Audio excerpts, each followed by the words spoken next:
Mexicano. ¿Qué película? ¿Sabes de verdad?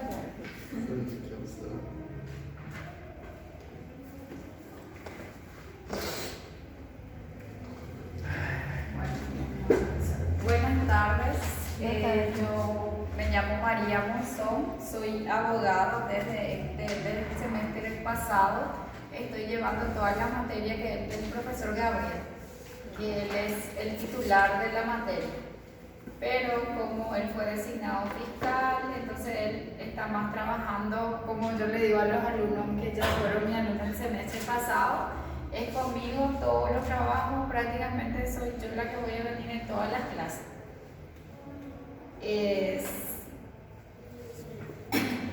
Nosotros vamos a trabajar conmigo lo que es la materia de ontología, ¿verdad? O sea, de bioética y de ontología. Y nuestro horario es de las 13 hasta las 14:40, creo, si no me equivoco. Sí, 14:40. Y nuestro método de trabajo, principalmente lo que le voy a pedir es que trate de ser puntuales, ¿verdad? Por la lista, que la asistencia, ustedes bien saben que nosotros llamamos toda la lista y entregamos la parte administrativa. Ellos son los que se encargan después de habilitar o no habilitarle a ustedes en el tema de asistencia. Entonces, si es que alguna cosa a veces ocurre, algún problemita que no puedan asistir en clase, ahí la compañera tiene mi número, me pueden avisar para que no sean perjudicados, ¿verdad? Siempre y cuando sean en forma excepcional, que no siempre cada viernes me digan que tiene algún problema o algo así. Entonces nuestro método de trabajo va a ser así como yo siempre trabajé con los grupos, ¿verdad? El desarrollo magistral, que es del docente, y después en clase siguiente vamos a tratar de hacer grupos para poder desarrollar y poder debatir en clase. Yo normalmente le hago valer un punto siempre a los que participan, al grupo en sí, para que todos puedan hablar y que puedan ir acumulando. Después llega a fines, a veces la persona tiene 10 puntos acumulados, algunos menos, algunos más, y algunos que no asisten a clase no tienen nada. Entonces a veces ese un puntito, ustedes dicen un punto es poco para cada clase, pero sin embargo nosotros tenemos 12 semanas. Entonces si es que hacemos cada semana eso, van acumulando, que eso es un extra, ¿verdad? El que están los 10 puntos del trabajo y más 5 de eso. Y el trabajo final va a ser un trabajo investigativo que yo le voy a dar, y después eso ustedes defienden acá enfrente, que es un trabajo bien práctico. Nuestra materia en sí trata, ¿verdad?, de la bioética, que prácticamente trata sobre el comportamiento profesional, sobre la conducta profesional en el ámbito profesional, en este caso en el ámbito profesional como médicos. Bien saben que este es una materia prácticamente jurídica. Soy yo así lo que voy a aprender con ustedes, lo que se trata de medicina, y conmigo lo que van a aprender es sobre la ética. Vamos a tratar acá sobre lo que es la moral, porque como yo siempre digo, a veces somos buenos profesionales, pero somos malos seres humanos. Entonces, acá hay ciertos tipos de conductas, ciertos tipos de deberes, ciertos tipos de principios que ustedes tienen que aprender hasta dónde va su límite, hasta qué punto yo soy profesional. Como yo siempre digo, antes de ser estudiante, ustedes son hijos, algunos son padres de familia. Entonces la profesión pues no se trata solamente cuando yo estoy en una clínica o cuando yo estoy en una sala de clase, la forma como yo me tengo que portar. Ese siempre es mi plagueo, y yo veo mucho que en este semestre, justamente en el semestre pasado, tuve un grupo así bien mucho, lo eran 60 alumnos, y mi reclamo fue con ellos justamente sobre esta materia, que ahora son mis alumnos de medicina legal, y le dije a ellos, por lo visto mejoraron bastante, porque era así, se llamaba la lista y ellos no decían, fulano no vino o le pasó algo. Entonces yo creo que esta materia principalmente tenemos que empezar a llevar a cabo en la sala de clase, conocerle al compañero, saber más del compañero, porque al final y al cabo los compañeros son una familia, porque son con quienes ustedes van a tratar durante los 6 años o durante el semestre, ¿verdad? Cada uno tiene su... Pero como yo digo, lo que yo veía mucho, yo no sé si ustedes son muy fríos de por sí o cómo es, porque la materia en sí, medicina, es algo más apasionante, algo más tratable, digamos, ¿verdad? Que no solamente ustedes tratan de la salud, sino que tratan del aspecto humano también, del tratamiento hacia el paciente y hacia los familiares. Entonces, en esta materia lo que vamos a aprender es sobre esos principios de cómo yo tengo que ser como profesional, de cómo yo me tengo que comportar, cuál es la moral, qué es la ética, porque escuchamos hablar mucho, pero a veces ni siquiera tenemos noción de lo que es. Sobre la moral nosotros vamos a hablar muchísimo en esta materia, porque la moral nosotros ya traemos de por sí ya. Pero sin embargo la ética nosotros vamos adquiriendo en forma independiente, en forma individual. Por eso yo siempre digo que no podemos criticar, yo como paraguaya, yo no puedo decir fulano es su comportamiento así, porque él ya viene con una moral, ya viene con una tradición de su país o de su seno familiar. Pero ¿qué pasa con el tiempo? Nosotros tenemos que ir mejorando y más todavía ustedes que van a ser profesionales. Entonces, sobre todas las cosas en esta materia nosotros vamos a tratar todo lo que debe ser esos principios éticos de comportamiento. Porque acá no se trata, la medicina no se trata únicamente de salvar vidas, sino que se trata de ser muy buenos seres humanos. Porque atrás de esa familia que está internada, atrás de ese paciente que está internado, hay una familia que está colapsado de desesperación y está el médico cansado también. Entonces, si ambos se chocan, es difícil que haya un buen relacionamiento, pero a veces un buen día, una buena explicación es lo que hace toda una diferencia. Porque si vamos a hablar de problemas, de trabajo, yo creo que todos estamos al par de eso, estamos siempre a 1000 por hora, sin tiempo para nada, que el tiempo uno hace. A veces dicen estoy cansada, pero ustedes tienen que buscar así un tiempo para estudiar, un tiempo para compartir con la familia.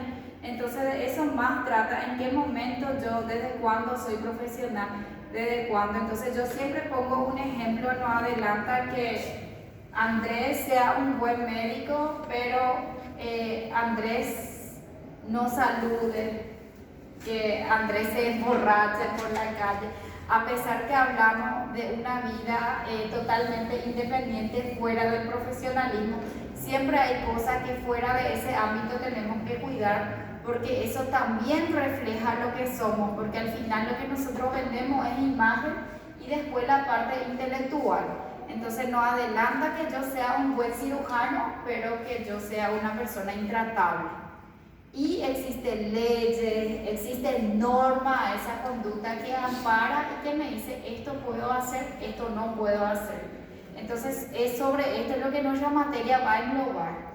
Y nuestro sistema de trabajo es fácil, yo siempre digo, una materia no es una materia difícil para ustedes. A veces ustedes dicen, no, vamos a tener con un abogado, porque están acostumbrados a tener todo lo que es la parte práctica con los médicos. Pero sin embargo, es una materia realmente que sería lo importante desde el primer año que se dé, ¿verdad? Justamente para saber nuestros límites, nuestro comportamiento, la parte de ser un poquito más educado, ser un poco más empático con ese compañero. A veces nos cuesta mucho mandarle mensaje a ese compañero porque no está asistiendo a clases, porque al final y al cabo ustedes tienen que ser el soporte del uno del otro. Hoy yo puedo, pero hoy yo no me siento bien y quiero dejar la facultad, y ese compañero es el que me puede levantar nuevamente. Entonces, sobre todo esto es lo que va a tratar lo que es nuestra materia, ¿verdad? Sobre la conducta y el desempeño en la esfera profesional. Es una materia fácil, es una materia que podemos aprender en clase nomás, que si llegan a atender, a comprender, yo creo que va a ser una de las materias que no van a tener esa necesidad de desvelarse por la noche estudiando. Y espero que les guste y principalmente que lleven a la práctica esta materia. Voy a llamar la lista y empezamos. Ya tienen ya los materiales, ¿verdad? Sí.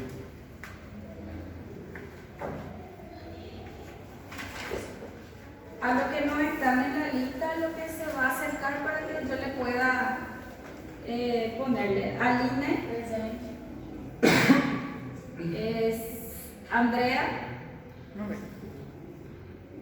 Carmen, Presente. César Junior, Presente. Cristian Amarilla, Presente. Giovanni, Presente. Giovanna Ferreira, Marcelo, Monique, Presente. Nubia, perdón. Verónica, Victoria, y lo que tienen, algunos tienen materias así que coincide con otras materias, entonces vamos a tratar de ayudarnos para que puedan equiparar también y puedan participar en otra materia que les coincide con el mismo horario. Joyce, ¿alguien que no está en la lista? ¿Que no le llamé?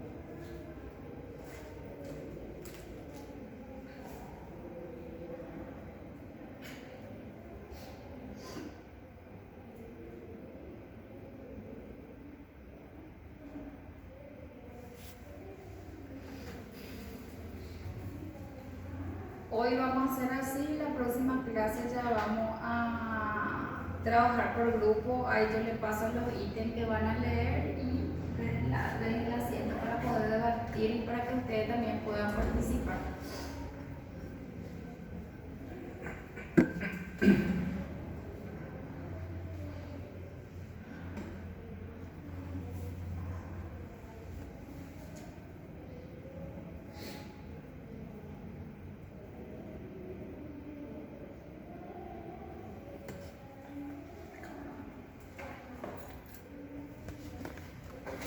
Sí, la deontología entonces ya sabemos que es la ciencia que trata sobre el conjunto de deberes y principios éticos que conciernen a cada profesión o ámbito laboral. O sea que en este caso es a lo que se refiere, como dijimos, a cada profesión.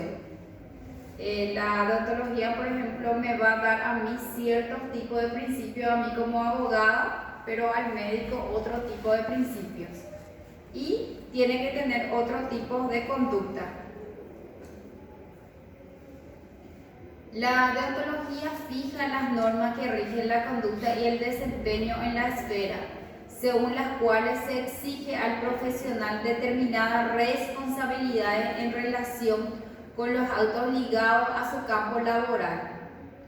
Como tal, es una ciencia aplicada al ámbito moral, que se enfoca en todas aquellas conductas y actuaciones que no están contempladas ni en el derecho ni sometidas al control de la legislación pública. O sea que esto ya es válido, creo que en forma universal ya para cada profesional, el desempeño, porque pone mucho la moral en práctica. Porque la moral pues ya es un conjunto ya del ámbito de donde nosotros venimos con eso. Entonces, en el ámbito de ustedes siempre va a ser la parte de medicina. Los colegios profesionales son en este sentido las entidades encargadas de fijar, mantener, promover, defender los códigos deontológicos, así como vigilar su correcto cumplimiento y exigir la determinación de niveles de competencia y la calidad de su descripción y desempeño en sus funciones. ¿Por qué habla del colegio? Porque no es que así nomás surgió este tipo de norma, este tipo de comportamiento. Es porque hay una asociación que buscaron una forma de ver cómo mismo los profesionales se tienen que portar, cuáles serían esas pautas, esas reglas, esas normas del cuales tendría que el profesional médico adecuarse para que pueda tener una buena conducta. Sin embargo, la ontología, sin embargo, ya es el estudio del ser.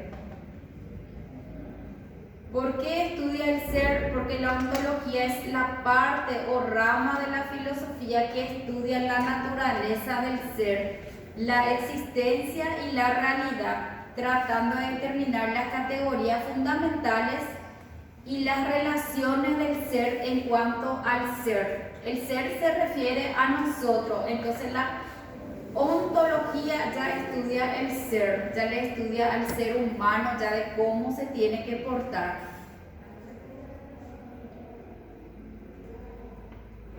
Y sus principios, los principios son ya el conjunto de valores, creencias, normas que orientan y regulan la vida de una organización. Entonces, al hablar del principio, hablamos ya de cierto conjunto de valores, de creencias, porque cada uno tiene una creencia, la norma del cual tenemos que nosotros respetar. Por ejemplo, en la facultad nosotros tenemos ustedes tienen una norma, pero que no es coercitiva, ¿verdad? Que tienen que llegar a hora, que si no llegan en el horario, ustedes llevan ausente. Pero, ¿qué pasa? Yo no puedo imponerle a ustedes un castigo porque es una norma nomás que regula el comportamiento de usted, pero no es coercitivo. Yo no puedo darle castigo a ustedes si ustedes no vienen, pero sí hay una forma de que si tienen ausente, simplemente creo que no se le habilita a ustedes para rendir, pero no existe un castigo o una sanción acerca de eso. Entonces son el soporte de la visión, la misma, la estrategia y los objetivos estratégicos. Estos principios se manifiestan y se hacen realidad en nuestra cultura, en nuestra forma de ser y pensar. Luego tenemos lo que es la axiología. ¿Ya escucharon ya hablar o primera vez? Primera vez. Sí, si es que estoy acelerando mucho, me dice nomás ahí.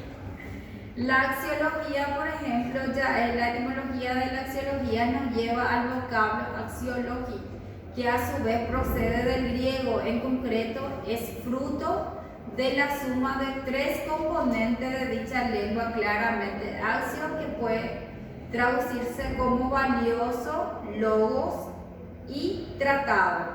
Entonces la axiología es una teoría o una especialidad de la filosofía que está centrada en el análisis de esos valores. Porque yo como ser humano tengo ciertos tipos de comportamiento, pero así también antes de juzgarle a ese ser humano, yo tengo que analizar los valores que tiene ese ser humano.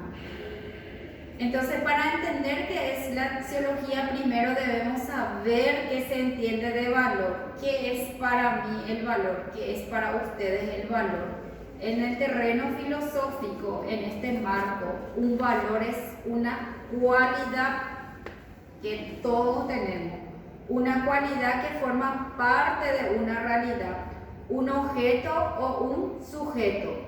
De esta manera los objetos y los sujetos son estimables de acuerdo a los valores que tienen. Por ejemplo, el ser humano no va a tener un valor monetario. Nosotros tenemos otro tipo de valores porque somos sujetos. Sin embargo, un objeto ya tiene un valor monetario. Este bolígrafo tiene un valor de 10.000 guaraníes. Pero la compañera tiene otro tipo de valores porque ella es un sujeto, entonces ella no puede ser considerada ni tratada como objeto. ahí luego empiezan los valores fundamentales de la persona que tienen que ser tratadas como sujeto, no como objeto. La axiología junto con la deontología se constituye como la rama más importante de la filosofía que contribuye con otras ramas más general que es la ética.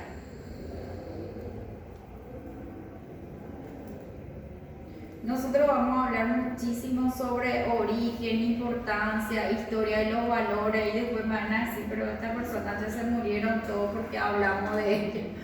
Porque realmente vamos a hablar de pensadores, vamos a hablar de época de Cristo, porque de ahí empieza a surgir del por qué se tuvo que tener en cuenta esta materia, del por qué muchas cosas empezaron a surgir. Si ustedes se dan cuenta, nosotros tenemos ciertas normas que regimos y ni aún así no estamos respetando. Imagínense que si nosotros no teníamos cierto tipo de normas de comportamiento, íbamos a ser peores todavía. Los valores, rasgos de honestidad, tolerancia, respeto, solidaridad han sido moldeándose con el pasar del tiempo. Es por ello que tratemos la historia de los valores y todos aquellos personajes que influenciaron en ella. Los antecedentes de los valores se remonta desde hace mucho tiempo, de hecho es considerada tan antigua como la propia historia de la humanidad. O sea que estos valores humanos desde antes ya existían. No es ahora nomás lo que se empieza a valorar. No obstante, cuando el hombre era primitivo, no existían los recuerdos para conservar dicho registro. Ahora, por ejemplo, todo lo que nosotros hacemos, nosotros buscamos obtener evidencia. Es lo mismo que me vengan y me digan, no, yo el 8 había asistido en clase, pero yo tengo mi evidencia. Entonces, eso es lo que no había antes. No había una forma de guardar o de registrar eso. Pero ahora nosotros tenemos los libros, las normas donde están registradas ya ciertas pautas.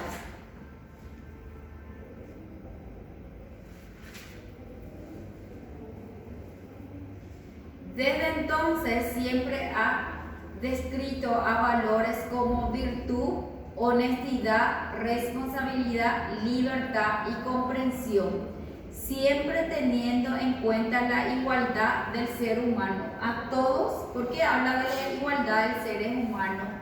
Porque a todos se les tiene que tratar igual. Es una pregunta que yo les puedo hacer. ¿Qué ustedes van a hacer si ustedes están de turno en urgencia y llega un paciente herido? Un ejemplo, un sicario que le asaltó a usted o que le hirió a algún familiar. ¿Qué van a hacer? Supongamos nomás que cometió un homicidio contra un hermano o contra un familiar de ustedes y llega ese paciente herido. Y tratar, si anestesia.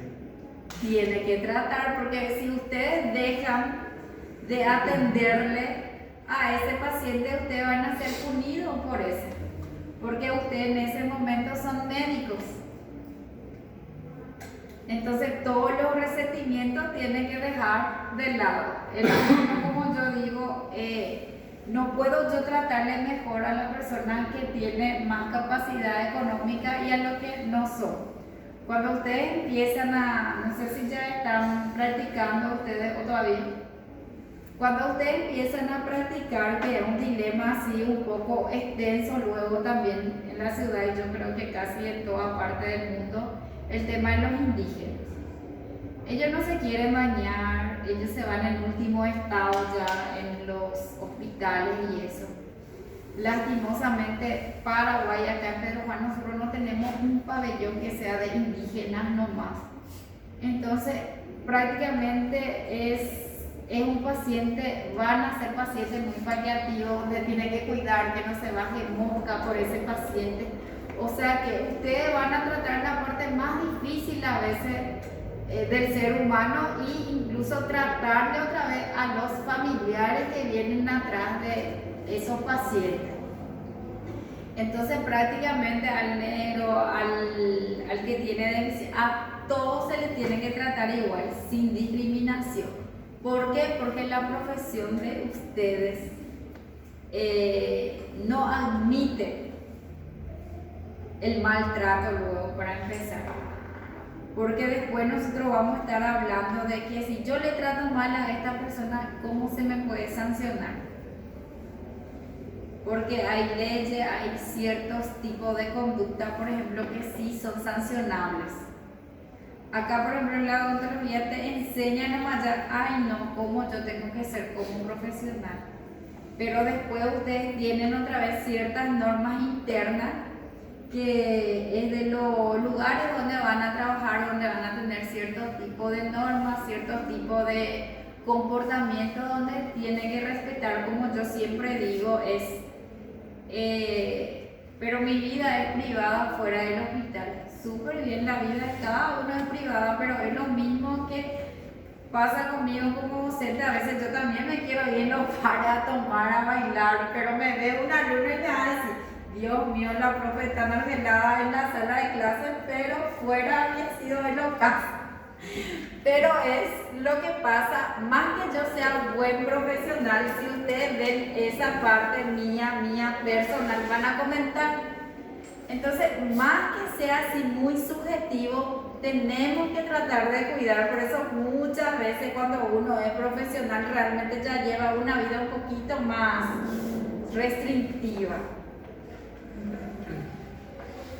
Y luego, sí, de esos valores que ya sabemos que ya existió luego antiguamente, y según Hiram Morris, un arqueólogo y versado en libros antiguos, describe a los valores morales como una forma de energía. ¿Qué quiere decir esto? Que según este afamado escritor, cada época posee ideas que se van moldeando de acuerdo a lo que la sociedad necesita, y estos dictan a su vez valores que mejor se adecuan en ellos. Y prácticamente eso, porque antiguamente nuestros padres tenían cierto tipo de valores, a pesar que esos valores, pero ¿qué pasa ahora con el avance? Estamos en un mundo así muy expuesto el tema de la tecnología, entonces va cambiando. Ustedes, por ejemplo, ya no pueden tratarle a su hijo como sus padres le trataban a usted, porque hay un cambio global prácticamente, ¿verdad? Antes, por ejemplo, los que sabían leer automáticamente, la profesión misma era así. Si mi papá era médico automático, yo no necesitaba título de por sí, yo ya era médico. Ahora, por ejemplo, yo tengo que tener un título que me avale para que yo sea médico. Los docentes, por ejemplo, eran así, sabían leer, escribir y prácticamente se les contrataba ya como docente. Entonces, por eso es lo que él dice, que se va moldeando con el pasar del tiempo. Y según la filosofía de Platón, los valores lo definen como el valor de la verdad sobre toda idea que se encuentre dentro de la razón. O sea que para él el valor era la verdad, pero esa verdad tenía que ser razonable, tenía que venir de la razón. En cuanto a Aristóteles, que es un gran filósofo también, ahora lo que más conocemos escuchar es de Platón, Aristóteles, más. Aristóteles, según su pensamiento, se centra más en la moral. Para él los valores vienen la moral y el valor que tienen los bienes. Él, por ejemplo, decía entonces que su pensamiento decía que era más de la moral y que el valor que tienen los bienes para él, porque al hablar de los valores de bienes hablamos de la parte siempre monetaria, siempre de objeto. Entonces para él eso es lo que tenía valor, o sea que entre este bolígrafo y este teléfono, para él que iba a tener más valor era el más caro. el que tenía más valor monetario.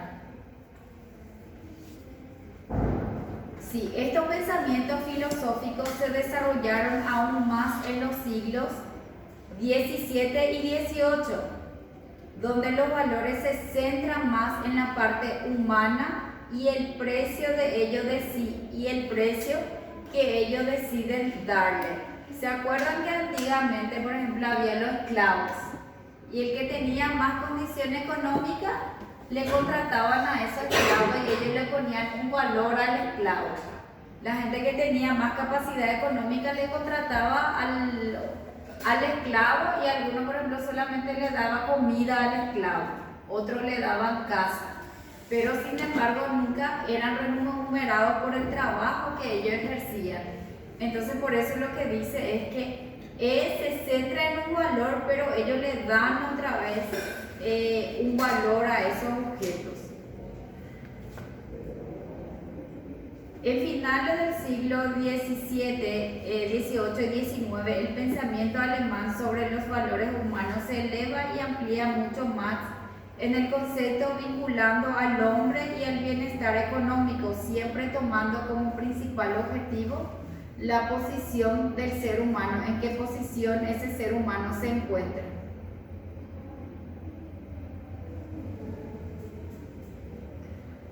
Luego tenemos que a medida del siglo XIX el pensamiento, acá por ejemplo ya cambia el pensamiento capitalista. Ustedes saben que en la época capitalista, por ejemplo, lo que a ellos les interesaba era el dinero, todo ello vendía, todo era, funcionaba al par monetario. Entonces en esta época el pensamiento era totalmente capitalista, o sea que el valor humano poco o nada se tenía en cuenta. Toma protagonismo chocando y contradiciéndose con la definición planteada en los valores. Según Mach, el famoso filósofo burgués describe a los valores como cualidades especiales que excusan su accionar por el contenido que proporciona. Él, por ejemplo, entonces describe los valores como cualidades especiales que excusan su accionar en el contenido que proporciona. O sea que dependiendo de las cualidades que un ser humano tenía y cómo accionaba, era lo que le daba valor. O sea que lo que eran de la alta sociedad tenía más valor, la que se dedicaba a la prostitución tenía menos valor, los esclavos tenían tal valor, entonces ellos le ponían tipo un precio, le proporcionaban. Asimismo, fue el pensamiento marxista aquel que no tomó en consideración los valores y su análisis dentro de su modelo teórico. Sin embargo, asentaron las bases para resolver esta disyuntiva. Según su estudio, reconocieron los verdaderos valores humanos dentro de un modelo de sociedad capitalista, donde se analizaron los valores económicos y las necesidades para el desarrollo del hombre.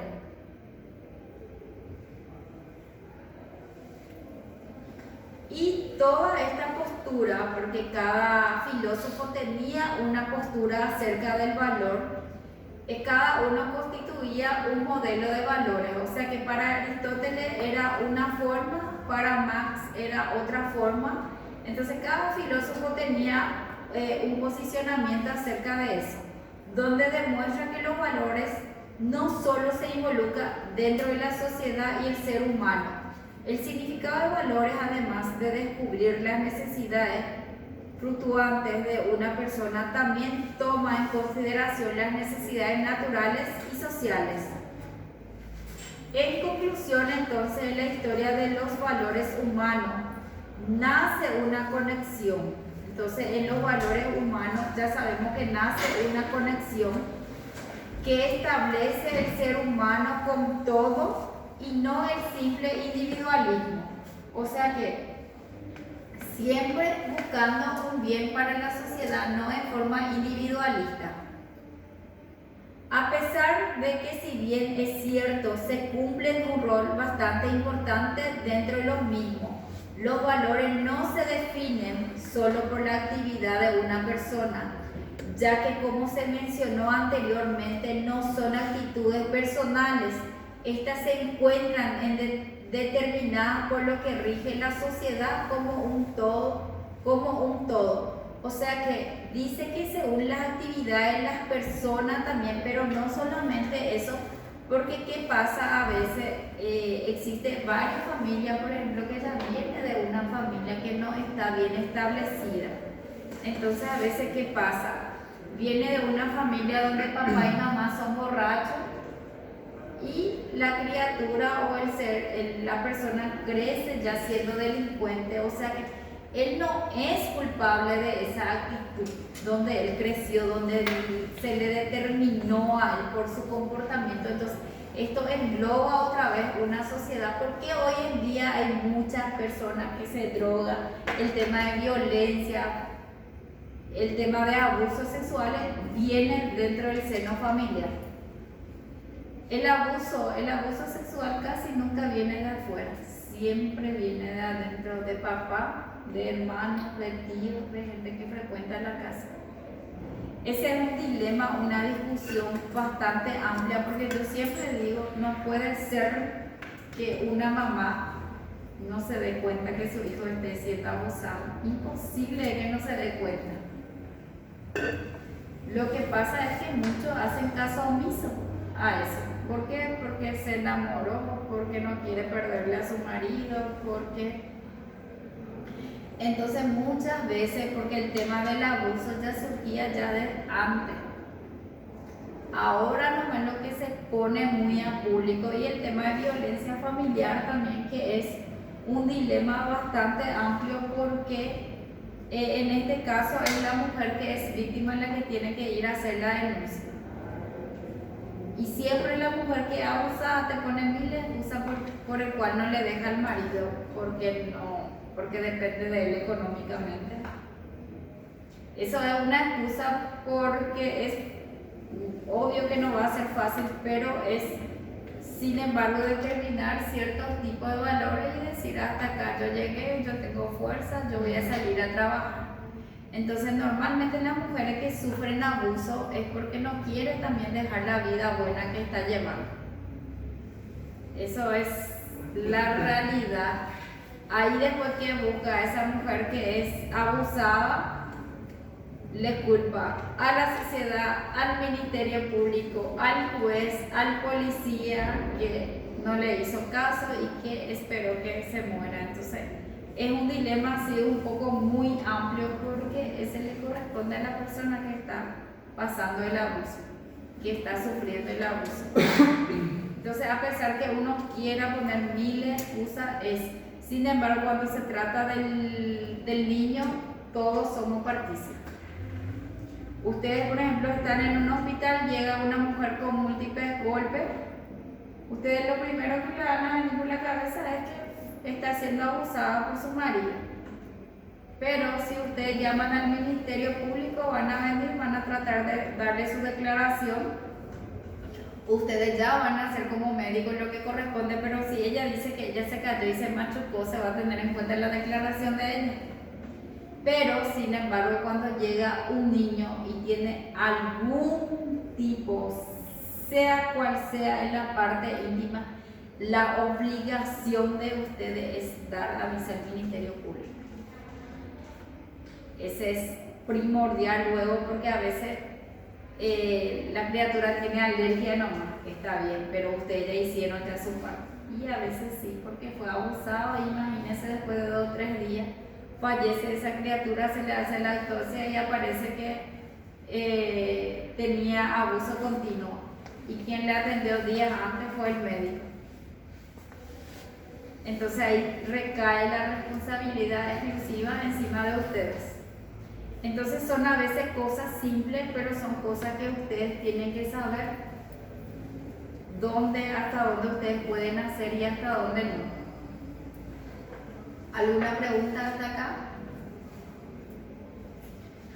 Luego tenemos lo que decía Buda y el dominio del liderazgo y rectitud. Buda, creo que ya escucharon hablar de él, ¿verdad? Buda, anteriormente llamado Siddhartha, era un hombre de linaje real hindú de la casa Sakyas, que renunció a su herencia y títulos para vivir una vida humilde. Entonces esa es la historia de Buda, ¿verdad? Él es hindú, entonces él había renunciado a toda la herencia, todos los bienes que tenía para llevar una vida más humilde. Pero no es solamente la pobreza lo que nos deja humildes, porque yo creo que todos queremos vivir una vida buena, tener una casa linda, un vehículo lindo, entonces eso, el ser pobre no significa ser humilde tampoco. Pero él buscó eso porque para él era un fin eso. Que según su enseñanza, el hombre por medio de su propio esfuerzo y capacidades puede lograr alejar a esas ambiciones, tentaciones de la vida. Entonces por eso él decidió renunciar a esa vida, a esa herencia. Que para vivir una vida plena, para él por ejemplo, para vivir una vida plena que nos lleva a la perfección de lo ético y la moral. Para el budismo la vida es inviolable y su valor es más grande que cualquier tesoro en la tierra, por lo que los valores humanos tienen siempre que estar en pro de este pensamiento. Entonces para él lo que busca entonces el budismo es que para ellos la vida es inviolable. Es así como está en nuestra constitución, ¿verdad? Que es lo que se trata mucho de ahora, conseguir el tema de la legalización del aborto, pero ese va contra la ley porque la constitución dice que en primer lugar está la vida. Y si nosotros decimos sí al aborto, nosotros vamos a estar atentando contra lo que dice la constitución. Y los médicos mismos, ¿verdad? Porque el trabajo, el deber de ustedes es salvar vidas. Y queriendo o no, un embarazo es una vida.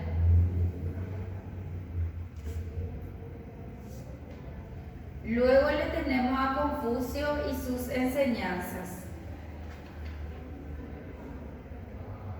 Confucio decía que según muchos habrán escuchado de un hombre llamado Confucio, originalmente como un pensador que provino de China y que según sus enseñanzas criticó la naturaleza crédula del ser humano ante las apariencias por los demás.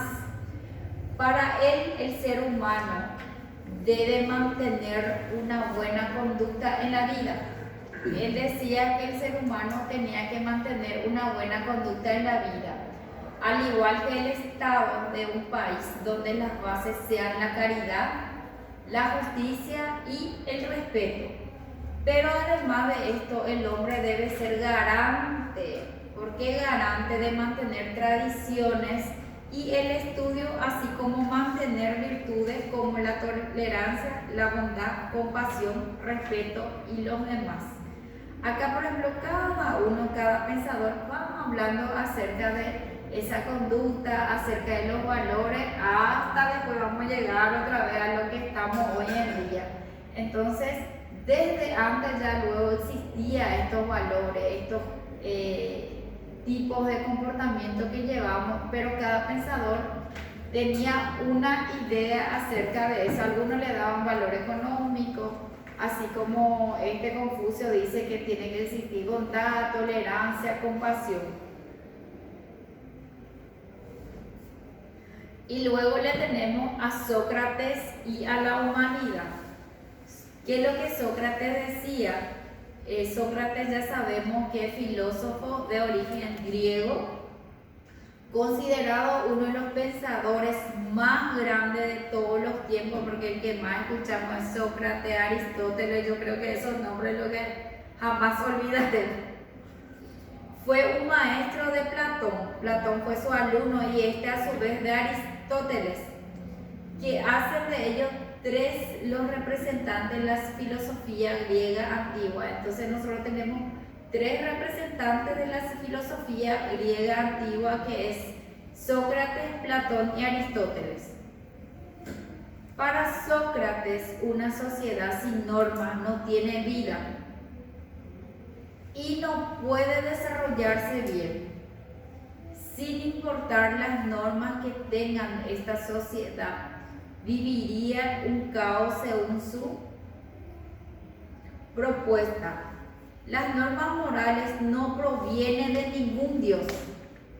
Entonces las normas morales no provienen de ningún Dios, sino más de un pensamiento lógico y racional.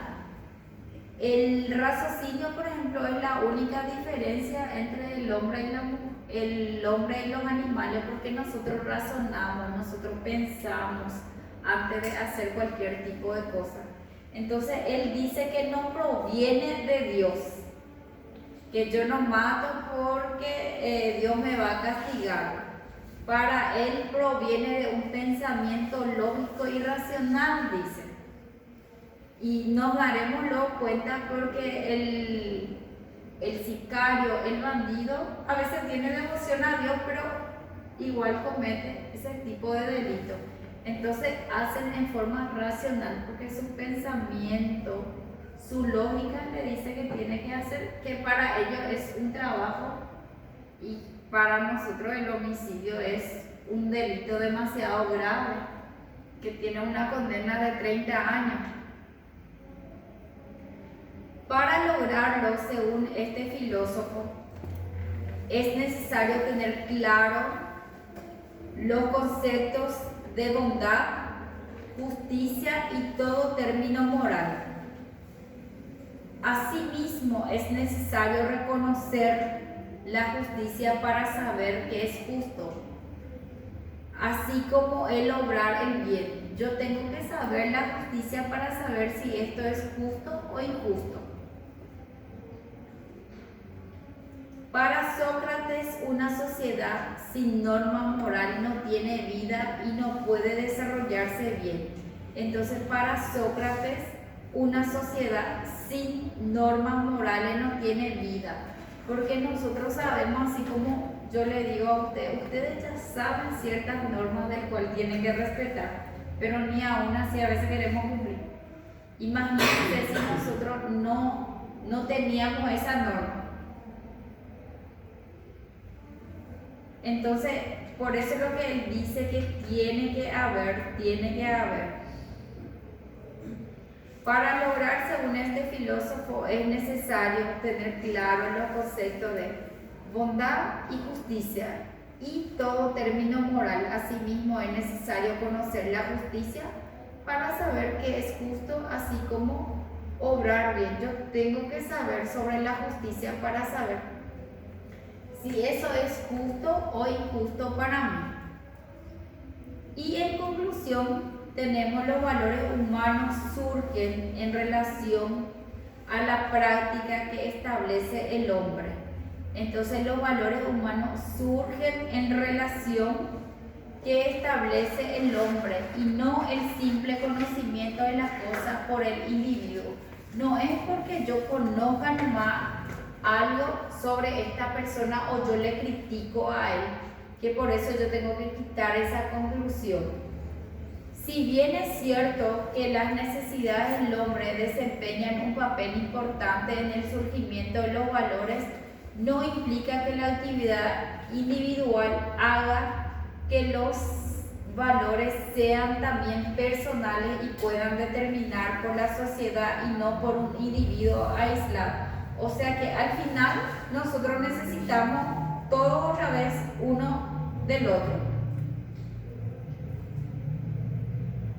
Un ratito voy a mirar un poco acá nuestro programa para seguir bien.